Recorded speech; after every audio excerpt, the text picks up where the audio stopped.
Hello বন্ধুরা, আজকে আমি নিয়ে চলে এসেছি নিরামিষ ঘুগনির একটি রেসিপি নিয়ে। তো চলুন দেখে নেওয়া যাক। কড়াইতে তেল দিয়ে কুচানো আলু দিয়ে দেবো। আলুগুলো ভাজা ভাজা হয়ে গেলে মটর কড়াইগুলো দিয়ে দেবো। এগুলো আমি সারা রাত ধরে ভিজিয়ে রেখেছিলাম। মটর কড়াই দিয়ে ভাজা হয়ে গেলে তাতে নুন দিয়ে আরও কিছুক্ষণ নাড়িয়ে নেব। এবার হলুদ গুঁড়ো, লঙ্কার গুঁড়ো দিয়ে কিছুক্ষণ ভেজে নিয়ে তাতে জল দিয়ে দেবো।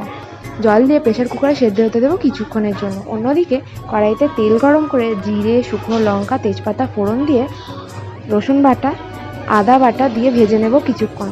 এরপর টুকরো করা টমেটোগুলো দিয়ে দেব।